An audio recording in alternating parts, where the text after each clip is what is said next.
Low dose naltrexone, or LDN, is one of those medications that pops up everywhere in chronic illness circles.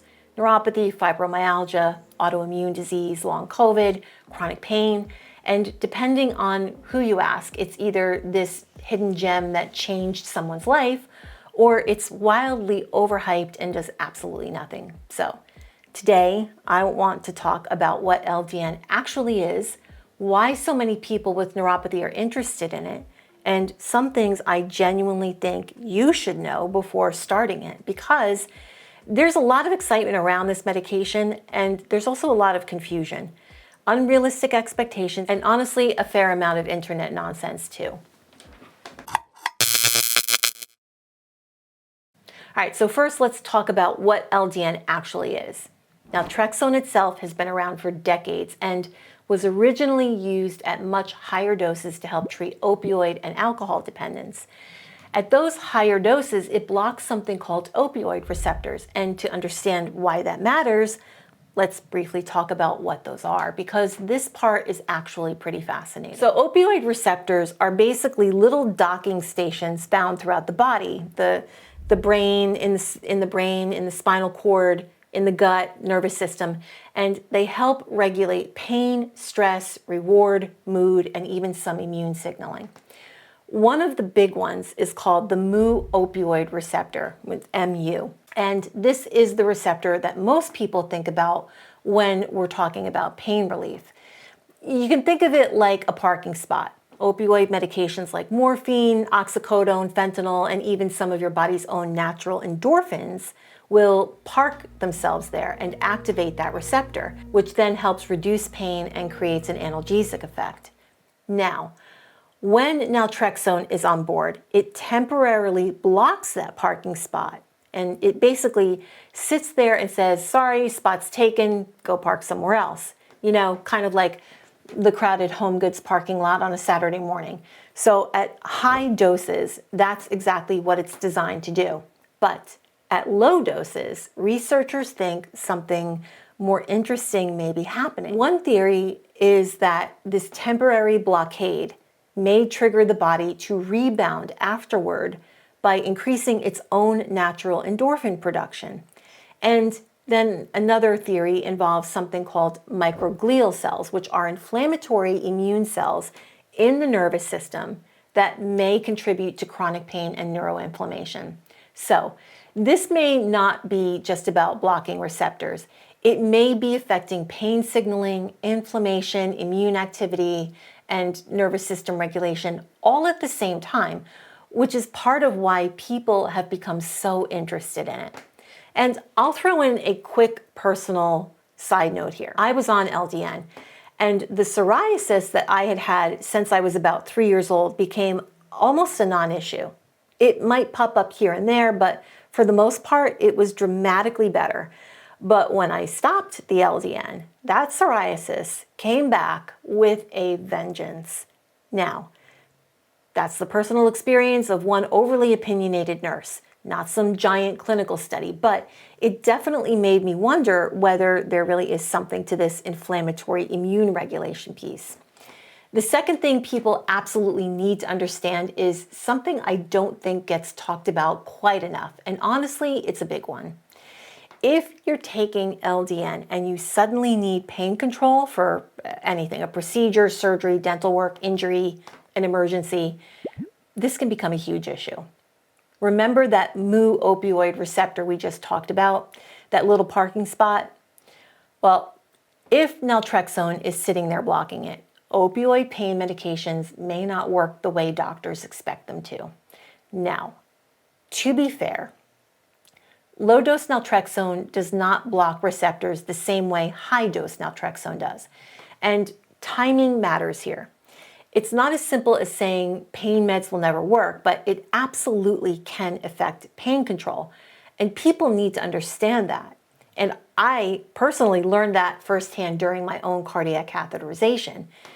So prior to the procedure, nobody seemed to catch that I was on it. And when they started giving me medication to sedate me during the procedure, I remember thinking, why is this not touching me? Like, they gave me fentanyl and I was like wide awake and able to talk.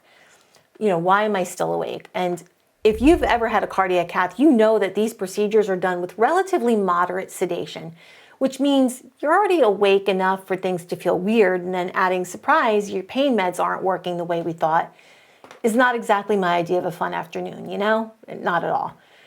That experience really drove home something very important, that this is not some harmless little off-label medication floating around in wellness circles. It's affecting receptor activity in a very meaningful way. So if you're taking LDN and you have surgery coming up, dental work, anything, where opioid pain control might be needed, this absolutely needs to be discussed with your doctor and anesthesiologist ahead of time if you're on it. Because the last thing you want is to figure out somewhere in the middle of an emergency that your pain that's a 15 on a scale of 1 to 10 is not going to get relief. Then number 3, LDN might not be a quick fix, and this is probably one of the biggest misconceptions I see. We live in this weird culture where people start a medication on Monday and by Thursday they're online declaring it life-changing or absolute garbage. And chronic illness just doesn't usually work that way, right? Some people do report improvements fairly quickly. I did. But for a lot of others, it can take several weeks, sometimes even months before they notice meaningful changes. Dosing and titration matter a lot here too. Some people start way too high and feel awful for a week, and they have really vivid dreams that look like scenes from a low-budget horror movie. They sleep terribly and immediately decide that LDN is not for them. But with LDN, like slower is often better. Slower titration up. Sometimes people need to start extremely low and gradually work upward to find their sweet spot. And occasionally, symptoms can flare a little early on before things settle down. So that doesn't automatically mean the medication is dangerous or falling through. It just means the nervous system is complicated. And unfortunately, chronic illness patients often live in bodies that react dramatically to even very small changes. And then the number 4 thing, LDN may affect more than just pain. And this is part of what makes it so interesting. A lot of people initially hear about it because of neuropathy, but some patients report changes in things like fatigue, sleep quality, brain fog, inflammation, autoimmune symptoms, and overall quality of life. Some even say they feel emotionally better on it, which is fascinating when you think about it, how interconnected our chronic pain, inflammation, mood, and the nervous system is really. And now, before the internet clips that sentence and turns it into LDN cures sadness and fixes your taxes, let's be clear that that's not what I'm saying. This isn't some miracle medication that fixes every problem in existence, but there is growing interest in the idea that chronic inflammation may influence far more symptoms than we used to realize. And that's part of why medications like this are getting so much attention right now. And I'm going to circle back to my own experience for a second because I think personal stories matter when they're framed honestly. My peripheral neuropathy got profoundly better while I was on LDN, and I stayed on it for years. It wasn't some overnight miracle, but I noticed a very meaningful difference over time. When I actually came off of it, though, a lot of those symptoms came flooding back, and it was rough. It was rough for a while. Now, that was my experience, and it doesn't mean that will happen to everyone, but it did reinforce for me that something real was happening in my own nervous system while I was taking it.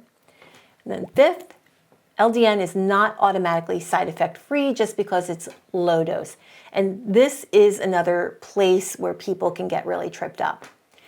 Some people experience insomnia, vivid dreams, headaches, nausea, stomach upset, or just a general feeling that something feels a little off while their body is adjusting. And because LDN is often compounded through specialty pharmacies, quality and consistency matter too. And not all compounding pharmacies are created equal. Dosing accuracy matters, fillers matter for some people, the formulation matters, and online dosing advice can get a little wild sometimes. You'll see people in comment sections casually telling strangers to double their dose open capsules, dissolve things in random liquids, combine multiple therapies together, and basically start conducting home pharmacology experiments like they're mixing potions in some wacky basement somewhere.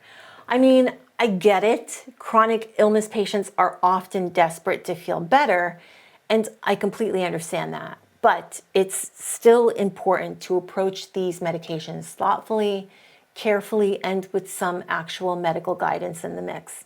And then finally, the sixth thing that I really want people to understand is that the research on LDN is promising, but still limited. And this is where I think balance and honesty matter.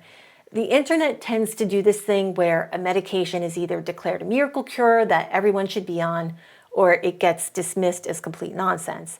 Reality is usually much messier, right, than that. There are small studies and case reports and growing clinical interest around low-dose naltrexone, but we still need larger and more robust trials to really understand who it helps, how it helps, and why. Some clinicians are very enthusiastic about it, while others remain more cautious because the evidence simply isn't as large or definitive as they'd like to see. And honestly, both perspectives deserve consideration. So a lack of massive evidence doesn't automatically mean something doesn't work. And medicine evolves this way all the time. Sometimes clinicians start noticing patterns in patients years before large-scale research catches up. But on the flip side, it also doesn't mean every dramatic success story online tells the whole story either. That's why I think it's really important to approach LDN with curiosity, but also with realistic expectations. For some people, it becomes another frustrating dead end, but for others, it's the first thing in years that moves the needle even a little bit. And when you're dealing with chronic nerve pain or restless leg syndrome, sometimes even a little bit matters. All right, well, that will do it for now. If you found this helpful or know someone who might, share the video by hitting this little arrow here. Every little bit helps keep the lights on. I'd also say that there are t-shirts and merch to buy too, but I forgot the login to my Spreadshirt account, and they've been zero help in regaining access to that. So there's that. If you want more targeted assistance, then you can also head over to lucidmedhub.com to book a call with me or purchase a mini guide for topics like DMSO dilution or a neuropathy flare protocol, which is what I use, or hand and feet exercises and desensitization techniques. In the meantime, I will see you in the next one right here, and stay healthy and lucid.